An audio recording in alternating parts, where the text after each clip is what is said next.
island of New Guinea is the second largest island in the world, and a lot of people have no idea where it's at. It lies south of the equator and north of Australia. It's only about 90 miles from the upper tip of Australia to the southern coast of Papua New Guinea. Being a pilot was the dream of my life since I was about 5 years old. At that time, we lived in a place called Everett, just north, not too far north of Techney here. And my dad had a country store there. And one afternoon, we heard a plane fly over the house, very low. I ran to the window and looked out, and it landed in a field, a freshly harvested hayfield, just across the road. And it taxied back to our side of the field, so we all ran over there to take a look. And it was a beautiful, bright red biplane. And my oldest brother told me it was a Waco. And anyway, I looked at that plane. It was beautiful. It was magnificent. I ran my hand over the taut skin, fabric covered. He picked me up and let me look inside the cockpit, and I was hooked. Ever since then, I wanted to be a pilot. After my first year of high school, which I did at home, began to feel that God was calling me to be a priest. Of course, my brother John had been in the seminary for 5 years already. The Lord sure kept pulling me. He really twisted my arm, and I finally gave in. So, but I thought I had lost that for life, and also I became very interested in electronics because our eldest brother ran a radio repair shop in our home, and I was very interested in how everything worked, the radios and all that kind of thing. They used to be big tubes in those days.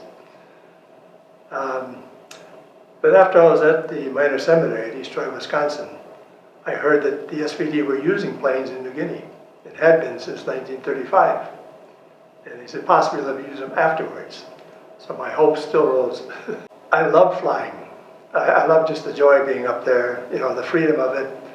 I love the view. Of course, you don't see much of an airliner, but if you're in the front seat of a small plane, you have this whole panoramic view. Just to see all God's creation. In a way, to me, flying was a bit like a meditation in a sense. All the beauty there, the clouds, the weather, the sky, the blue sky. Now and then you see rainbows here and there. One thing I enjoyed, and other people didn't believe me till they looked, as you're flying over a cloud, below you there'll be a shadow of the plane on the cloud below you, and around that shadow is a completely circular rainbow. And you see it go dancing up and down on the clouds as you go along. So there are all kinds of things there that when I was flying, I just flew and enjoyed what I was doing. All the way through the central part of the island, you have very high mountains. Call it the spine of the island of New Guinea.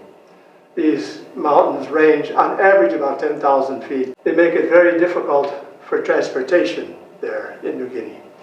Well, the first job I had there was as a mission bush pilot with our mission air service, also an aircraft mechanic with that air service, based here at Wewak. And we flew mainly within this area, but also up to Lanimo, to Goroka, to Hagen, and Telefoman up here. We used single-engine Cessna aircraft. They had 4 seats, so pilot and 3 passengers, or the pilot and about 700 pounds of cargo. We also used a German plane called a Dornier DO-27. And that plane would carry more. It was very good for our rough airstrips.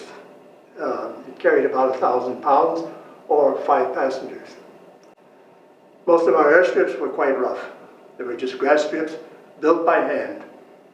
And so many were of minimal length, width, and general situation. So that was one of the so-called delights of flying in that area.